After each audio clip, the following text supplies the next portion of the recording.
आज मैं अपने YouTube चैनल पर आपके सामने पुनः आया हूँ एक महत्वपूर्ण विषय पर बात करने के लिए। वर्तमान समय में साइबर अपराध की घटनाएं काफी बढ़ गई हैं। इस बात को ध्यान में रखने के लिए भारत सरकार तथा RBI द्वारा अपने जो अधीनस्थ बैंक हैं उनको कुछ दिशा निर्देश दिए जा रहे हैं। कहने का तात्पर्य है कि दिशा निर्देश दिए गए हैं, उसमें बदलाव किए जा रहे हैं। अब बैंक जो संदिग्ध खाते हैं जिनका उपयोग साइबर अपराधी करके फ्रॉड कर रहे हैं, ट्रांजैक्शन कर रहे हैं, उन संदिग्ध खातों को बैंक सीधे तौर पर अस्थायी रूप से बंद कर सकते हैं, सीज कर सकते हैं, फ्रीज कर सकते हैं। इस बात की जानकारी तब हुई जब भारत सरकार की आंतरिक रिपोर्ट से पता चला कि सन 2021 में साइबर अपराधियों द्वारा लगभग 1.26 अरब डॉलर का नुकसान किया। इस बात को ध्यान में रखते हुए RBI द्वारा अपने अधीनस्थ बैंकों में जो पूर्व में सुझाव दिए गए थे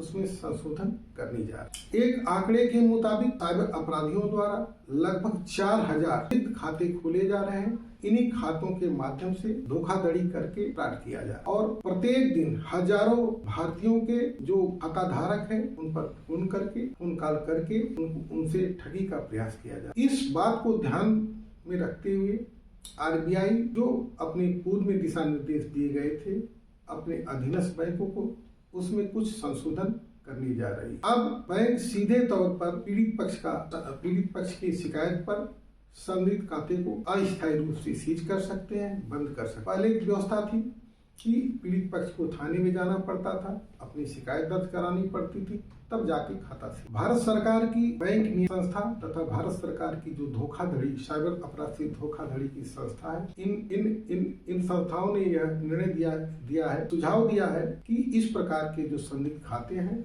इन खातों को छांटकर सीज किया जाए। बैंकिंग नियामक संस्था तथा भारत सरकार की साइबर अपराध रोकने की संस्था ने यह निर्देश दी, बैंक इस प्रकार के संदिग्ध खातों की छटनी करके सीज करे। विगत 3 महीनों के अंदर करीब 2.5 लाख बैंक खातों को सीज किया गया है।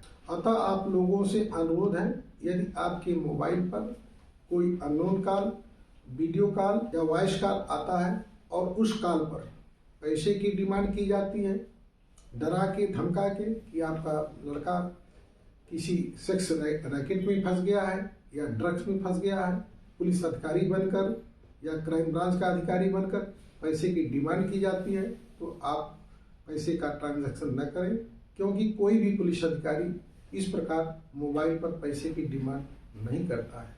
यदि भूलवश आपने दबाव में आकर परेशान होकर पैसे का ट्रांजैक्शन कर दिया है तो आपको घबराने की आवश्यकता नहीं है।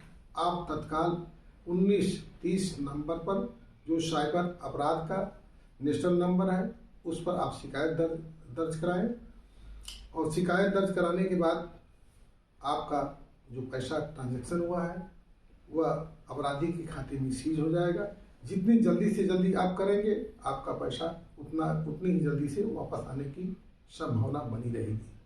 यह वीडियो आपको कैसा लगा, अच्छा लगा तो इसको लाइक और सब्सक्राइब करें। धन्यवाद।